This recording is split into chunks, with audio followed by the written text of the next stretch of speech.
Hey guys, this is Allison from Allykatkreations. How are you? Please hit that like, share, and subscribe buttons if you haven't done so already. And if you get anything from my work, a connect a dot, a mind blow moment, a mushroom cloud moment, a new book to read, a new author to explore, please consider supporting my work. That would be greatly appreciated. So, I hope everybody's doing well out there. I hope so. Today, I'm going to do a reading on the truth about evolution and the Bible by Miss Harriette Augusta Curtis. The last time we read about science and materialism. Today, we're going to start on chapter 3, the law of manifestation. Quote, all things had their origin in spiritual evolution, involution rather, having begun above and proceeded downward instead of the reverse, as taught in the Darwinism theory. In other words, there has been a gradual materialization of forms until the fixed ultimate of debasement is reached. The point is that at which the doctrine of modern evolution enters into the arena of speculative hypothesis. End quote. Principles of zoology. Agassiz. I don't think I'm saying that last name right. Anywho, quote, evolution in the latter, occultism, proceeds on quite different lines. The physical, according to esoteric teachings, evolving or descending from the spiritual, mental, and psychic. End quote. The Secret Doctrine, Blavatsky. Quote, it is the erroneous conclusions of physical science, which overlook God as the intelligence back of the evolutionary plan, that cause great many people to disbelieve actual facts, as well as this theory. End quote. The Seventh Seal, Agnes. In the previous chapter, we have shown that neither matter nor force alone could produce an intricately organized form, even that of an amoeba without a pattern.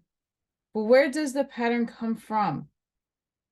Throughout all ages, the greatest philosophers mankind has produced, as well as its greatest religious teachers, are in practical agreement that the patterns or ideal types of all forms and materials in nature were outbreadeth or projected from the mind of the architect of the universe at the beginning of each cycle of manifestation.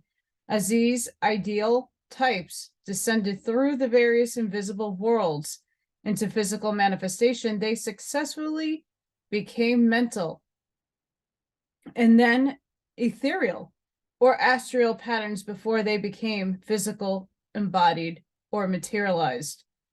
For the life force which animates all forms, which expresses its a projective and impelling power, whichever flows from within or outward.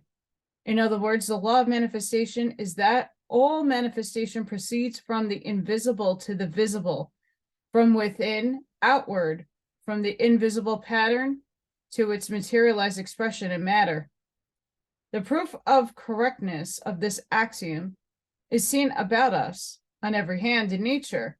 In man, we see his invisible ideas and desires molding his thoughts, and his thoughts finding expression in and determining his words and acts, molding his conscience, and even modifying the contours of his head.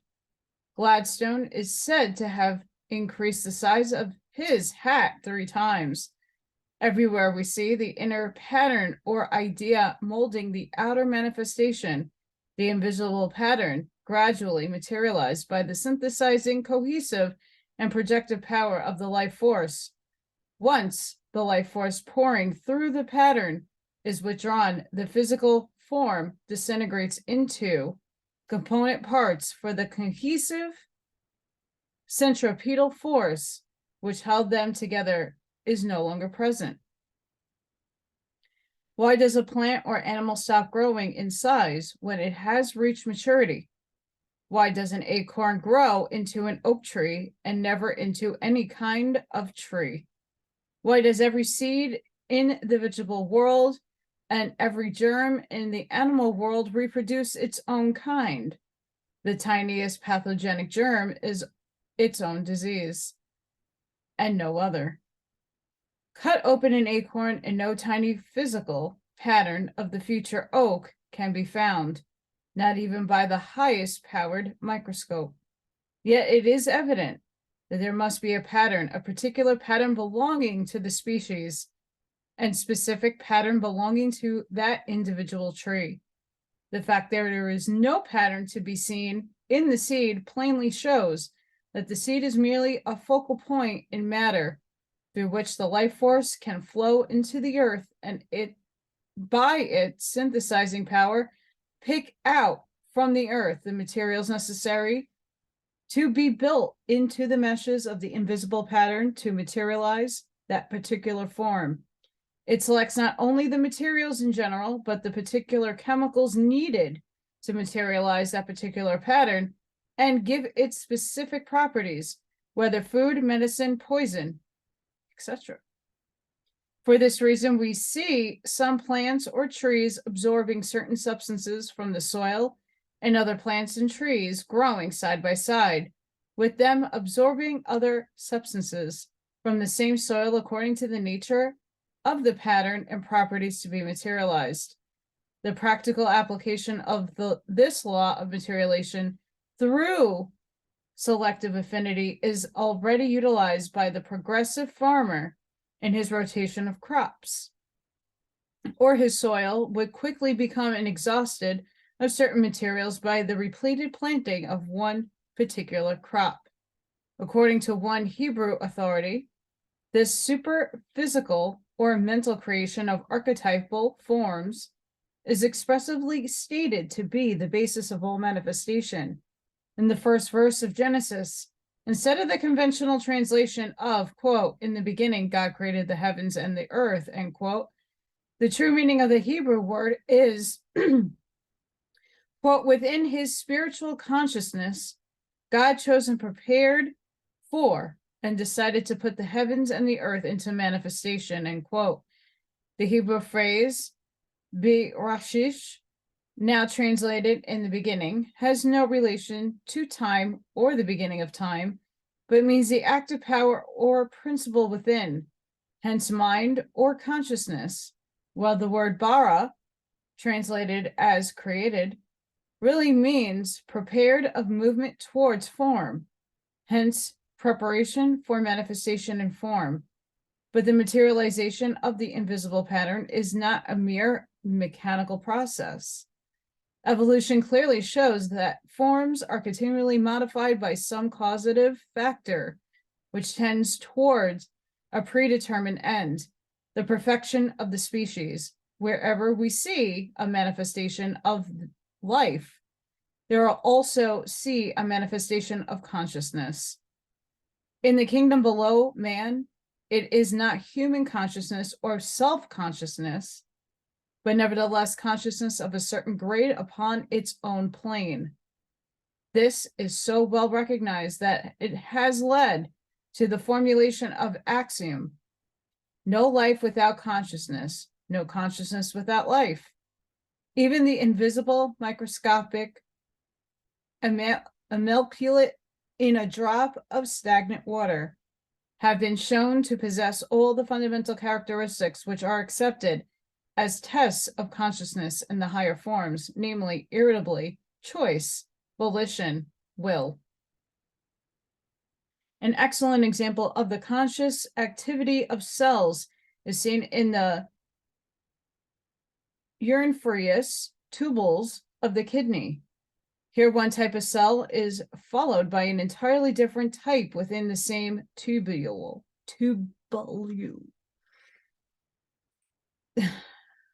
And you thought I took anatomy and I could understand these words.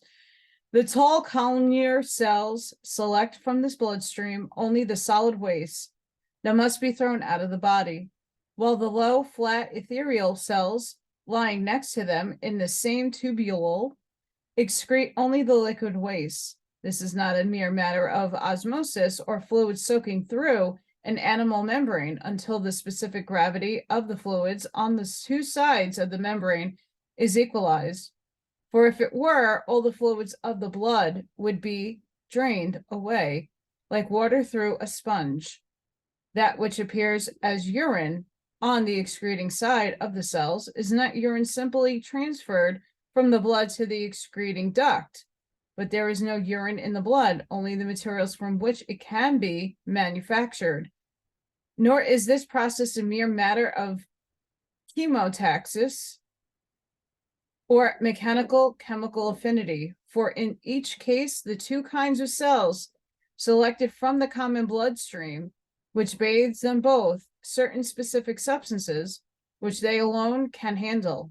And these substances are not merely thrown out on this other side of the cell, but they're transformed into quite different products.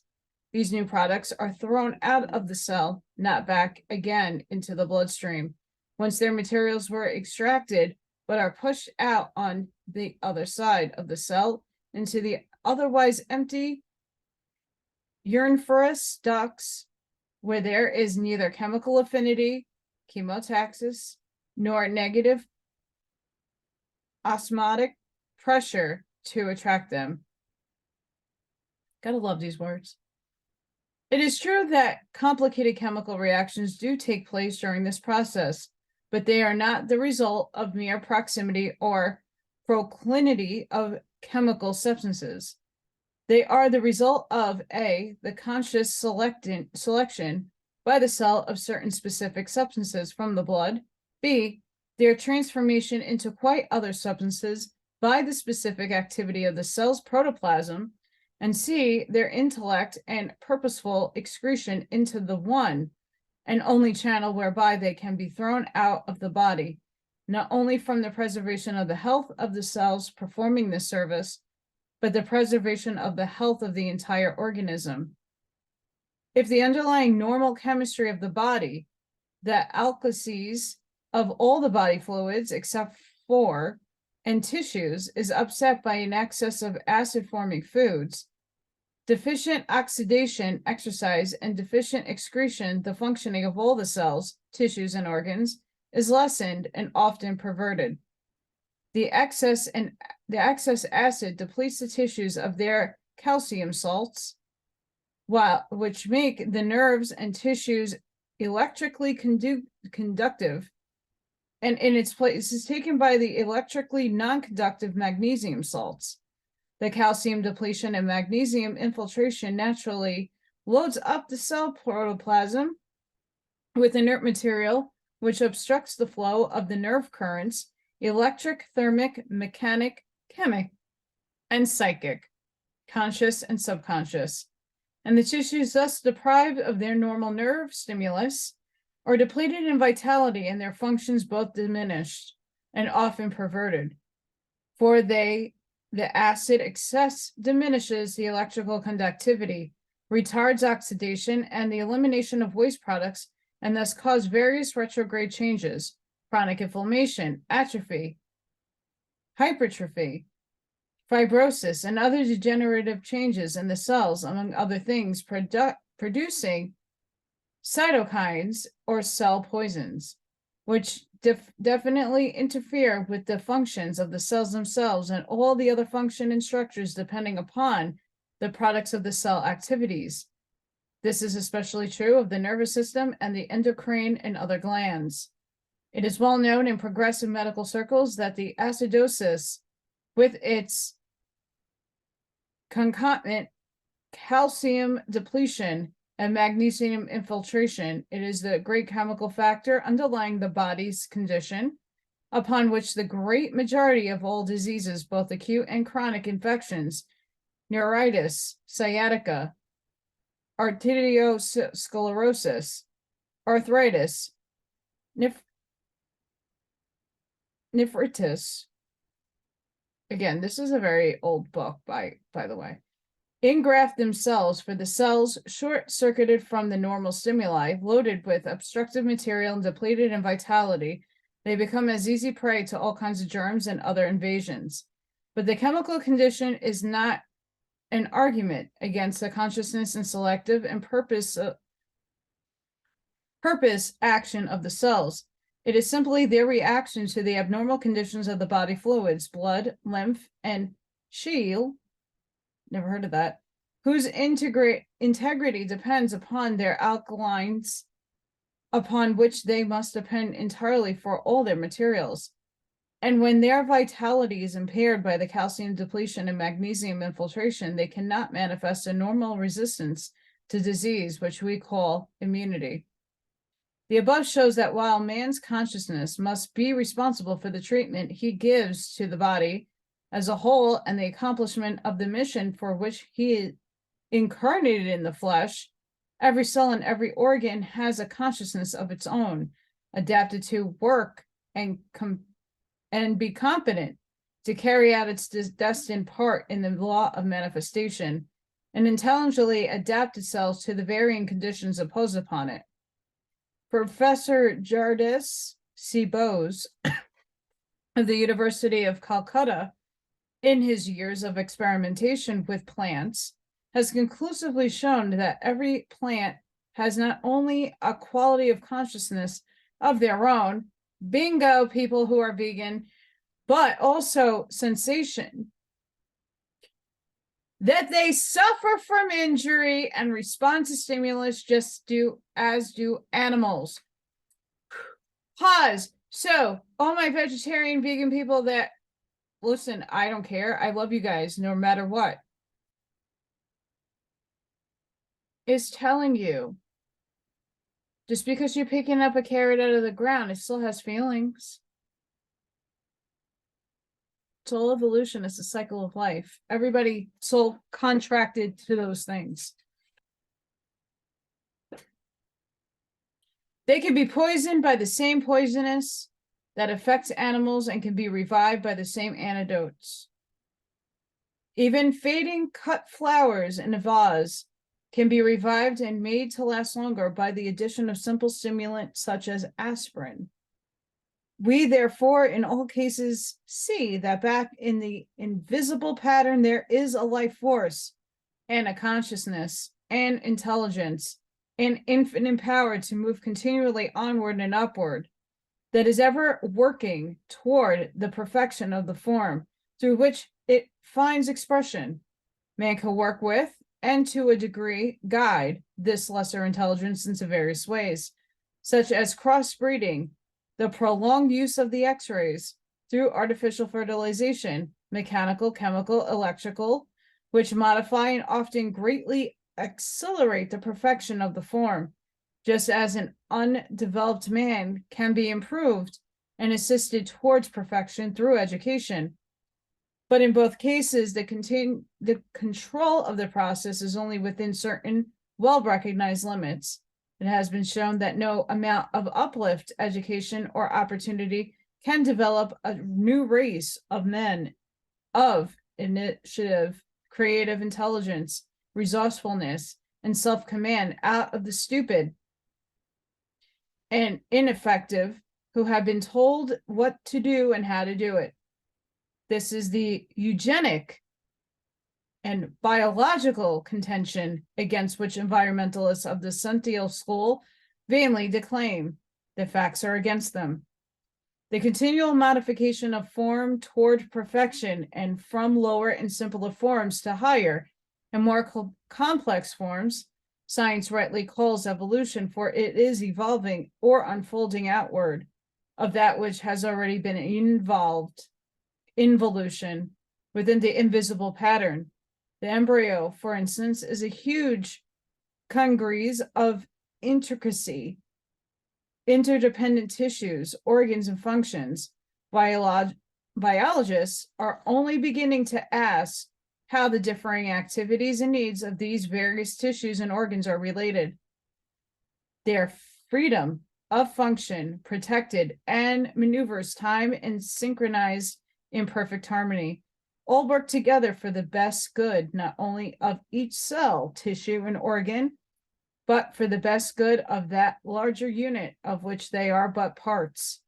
The growing organism itself, of whose appearance, consciousness, and function as a whole, the cells and organs have no possible conception or even awareness, just as the vast majority of persons have no conception of the universal or oversoul of humanity, in whose body of manifestation they are but individualized cells, and whose perfectly manifestation can never be perfected until its constituent cells, individual souls, reach their individual perfection. No answer has been found to this problem, and none will ever be found, that does not postulate the intelligence of the directing mind, a discriminating superphysical consciousness, back of the invisible pattern which both determines and controls the organism. Just now, science is worshiping energy of the force of the atom, the electron, and endeavoring to ascribe all power to it, just as it formerly worshipped matter and ascribed all causation to it. But just as it found in matter no explanation of causation, neither will it find such an explanation in force, for neither matter nor undirected force nor both combined can create form without a pattern, nor a pattern without consciousness. Do we all see why I have a problem with the quantum qubits? The materialists still refuse to recognize consciousness as a factor in the process of evolution because their philosophy of life is too narrow to account for the presence. Consequently, the endeavor to explain its cause by wholly mechanical factors, the elder Darwin by the effect of environment, Charles Darwin by sexual selection, Lamarck by use and disuse, De Vries by mutation, Nageli by specific idea plasm, and others by hereditary, all holding that in the same admittedly unknown ways, it must result from the mechanical reaction of the organism to the various factors in its life and environment. And by the very fact that there are so many theories as to causation shows that no one and no combination of them is wholly satisfactory, even to the materialists themselves, since the progressive evolution of life forms in nature is according to their predetermined design, or the unfoldment and outward manifestation of that which has been involved and is already inherent within. It cannot be satisfactorily accounted for or understood except as the gradual manifestation in matter or ideal types or archetypes created in the higher worlds for the various angelic creative hierarchies and consciously manifested by the various grades of intelligences who are their agents, the cause of the underlying physiological variation of the species, one to which all other laws are subordinate and secondary, is a subconscious intelligence pervading matter, ultimately traceable to reflection of the divine and Dhyane-Kohanic wisdom. The immediate pre-physical patterns are progressively modified by the creative hierarchies according to the stage of evolution, the varying outer conditions, etc. So there may seem to be mistakes made, but they are all part of the various stages of adaptation to the conditions, yet in a general progression toward the ultimate manifestation of ideal. The evolution of the external form or body around the astral is produced by the terrestrial forces, just as the case of the lower kingdom from the evolution of the internal or real man is purely spiritual. We think this brief outline of the law of manifestation is sufficient to show that because science ignores the essential factors of causation in evolution, intelligence, plan, and purpose, his entire viewpoint is limited, and his base theories as to origins and causes are therefore necessarily inadequate, and hence must ultimately be revised. instead of the evolution becoming the mechanical reaction of the organisms to its environment, it is due to the conscious adaptation of the organism to its environment. It is the guidance of intelligence and purpose, working towards the ever more perfect manifestation of the ideal type for each species. Since the human body belongs to the animal kingdom, it too has reacted its present state of perfection by such conscious adaptation and evolution from the lower forms through the progressive manifestation of its invisible archetype or pattern, which contains all that man will eventually manifest as he evolves Godward out of the human kingdom into the superhuman. But how do we to reconcile this conclusively? Demonstrated biological facts that the theological doctrine of creation. That is the problem of this volume. Of course it is. Creation should be very interesting. Quote, and God said, let us make man in our image, after our likeness. So God created man in his own image. In the image of God created him. Male and female created he them. End quote. Genesis. Quote, there is an ever-increasing number of persons who refuse to accept former religious teachings unless they are given not merely dogma and creed, but a rational and scientific explanation of the basis of their claims. End quote. The Message of Aquaria. Harriette, Augustus Curtis. Creations cannot be the result of mere mechanical mixtures or chemical activities. The intricate organization of all forms, from amoeba to man, and the perfect synchronizing of all their varied functions, is in itself irrefutable evidence of both plan and purpose, organization toward a predetermined end. Sorry, guys, my allergies are out of control. All this is necessary, the result of organized and purpose consciousness, controlling powers and forces necessary for its manifestation. Both the creation of ideal types and their evolution in matter, or their gradual unfoldment after their descent from the subjective worlds into materializing on earth, seem to mankind a tremendously, almost infinitely slow process. Genealogy tells us that after the materialization of the earth began, 1,000 million years is a moderate minimum for the time required to lay down the sedimentary layers of the earth's crust from the earliest Paleozoic and Cambrian rocks to the comparatively recent glacial clays and gravels and the present-day alluvium and peat deposits.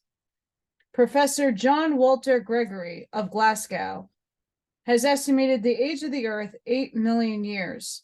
Professor Arthur Eddington of Cambridge arrived at the same figure from astronomical data.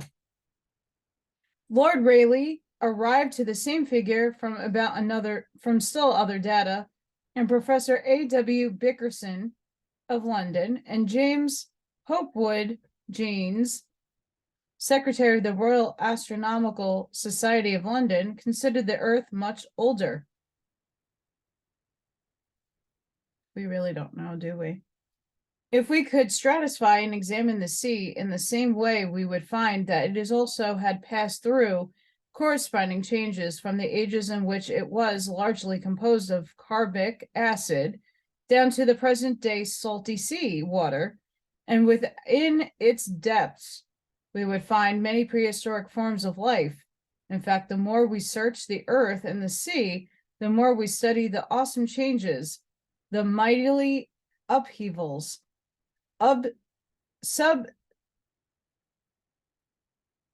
substances and disappearances, which are still taking place today, the more convincing the evidence and the deeper becomes the conviction that the stupendous process of creation and evolution are not yet completed. Indeed, are still continuing, both in body of the planet and the body of man in the lower kingdoms. Since we have shown the law of manifestation is the process whereby the invisible pattern in every form, whether in nature or man-made, is gradually materialized into the physical expression, and since we see proofs everywhere around us of this conception being correct, how can we reconcile this self-evident law with the traditional teachings of the Bible as to the origin of man? It's very simple, for the Bible teaches exactly the same law and in almost the same words. In the 2nd chapter of Genesis, we read, quote, Jesus, thought I saw a spider. These are the generations of the heavens of the earth when they were created. In the day that the Lord God made the earth and the heavens, every plant of the field before it was in the earth, every herb of the field below before it grew. End quote. Sorry, guys, I messed that up. Here we have the doctrine of the formation of idea types or pre-physical patterns precisely stated at the early stage of manifestation indicated in the 1st and part of the 2nd chapter of Genesis. All forms were still subjective, ethereal, and pre-physical, not having as yet descended into the physical manifestation. If there is a fundamental law in nature whereby everything manifesting on earth is first conceived in the mind of the Creator and imaged forth in the substance of the invisible superphysical worlds before it descends into physical manifestation or grows on earth, then the law must apply to man as well. But lest someone objects to our use of the word everything, let us point out that this same law of manifestation applies to the man's creation as well as to God's. If the building, automobile, or other invention is to be constructed, it must first be conceived in the mind of its creator and an exact mental pattern formed. This pattern is then outpictured as a drawing, and finally the masons, carpenters, and other artisans build into that pattern the physical materials until the completed building or machine is but a materialization of its invisible mental pattern. And so with all man's creations, even his words and acts are but physical expressions of his thoughts and desires.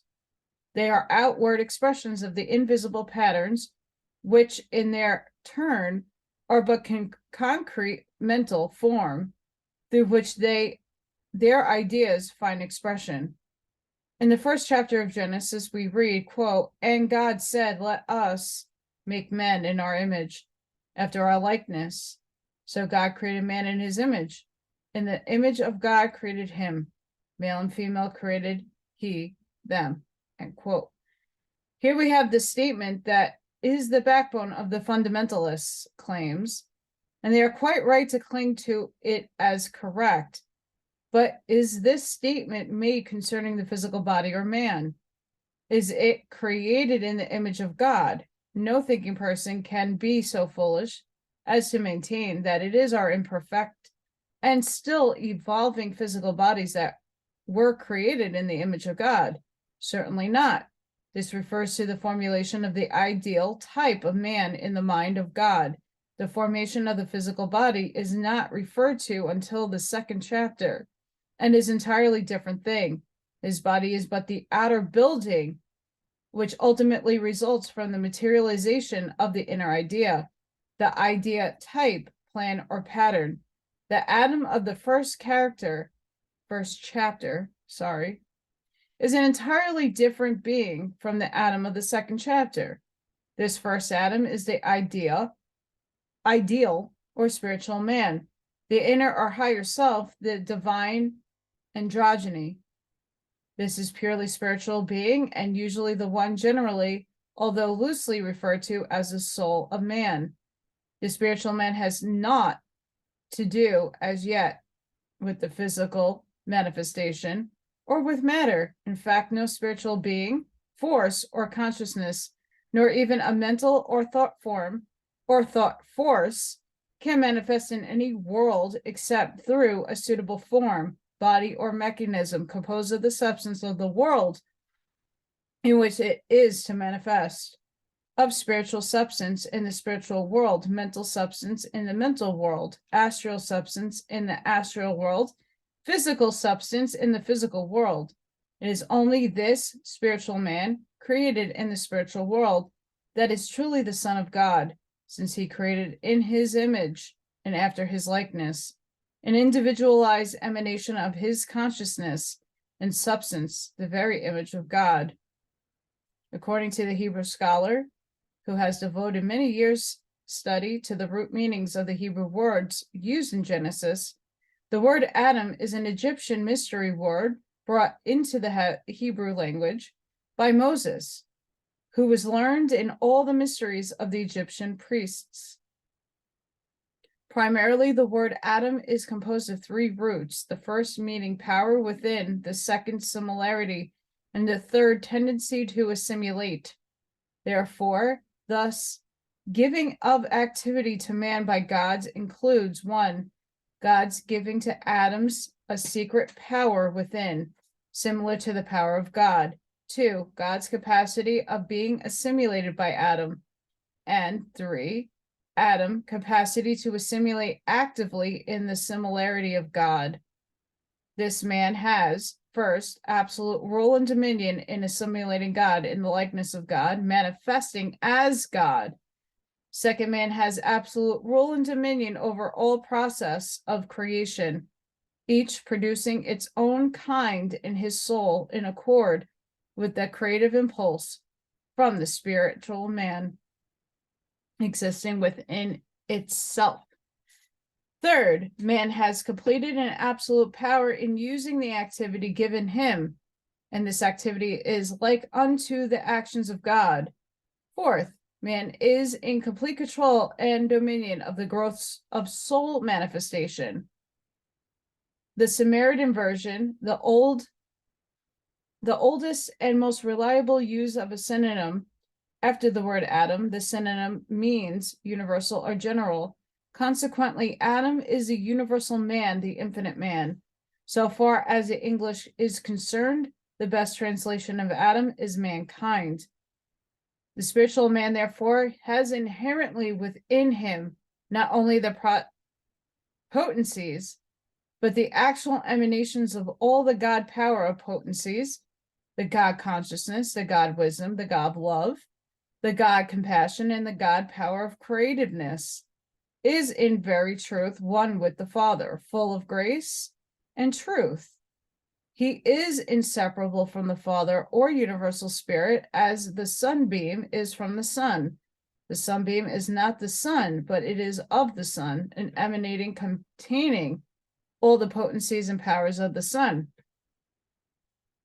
The spiritual man or higher self is the animating spirit or personal aspect of God within each human being. It is both the personal Father in heaven and also the Christ within each individual. Both the sun in the heavens and the sunbeam imprisoned within the fruit. It may be compared to the virgin who has all the possibilities of love, tenderness, creativeness, fruitfulness within her, but as yet unmanifested materially.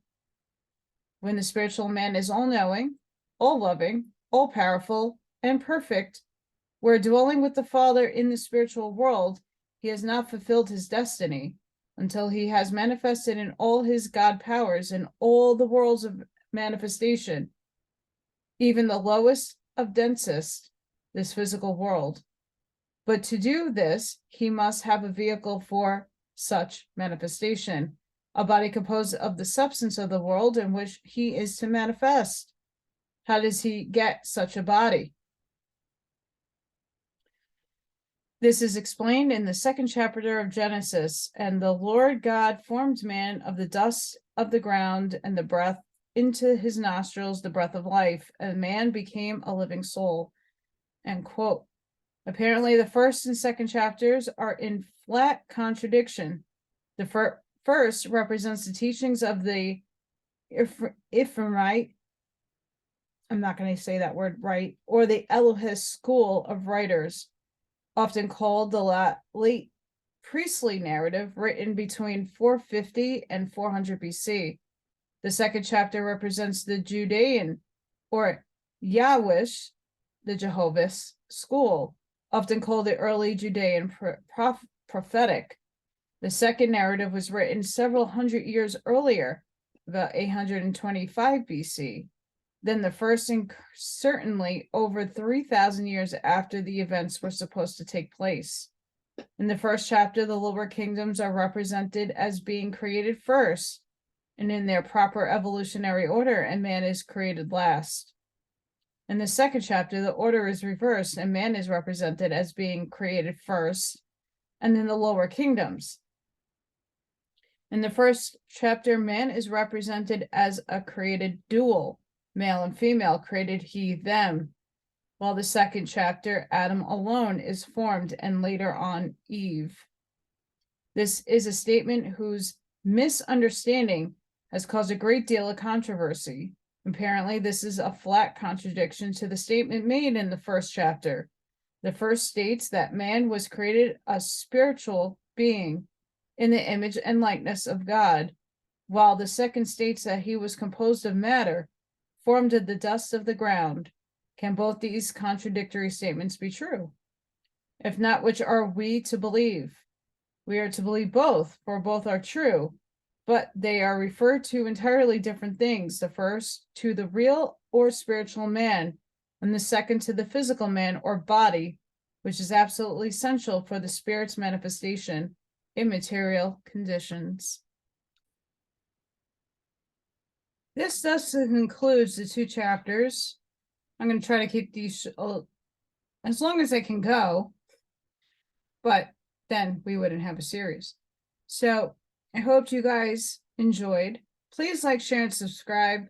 Please comment if you have any inquiries or just want to shoot the breeze about this interesting topic. I love this author, very highly so, and this is brilliant work. So hope you enjoyed. Sending each and every one of you shielding, protection, light, and love. Until next time, guys. See you in the next one. Bye.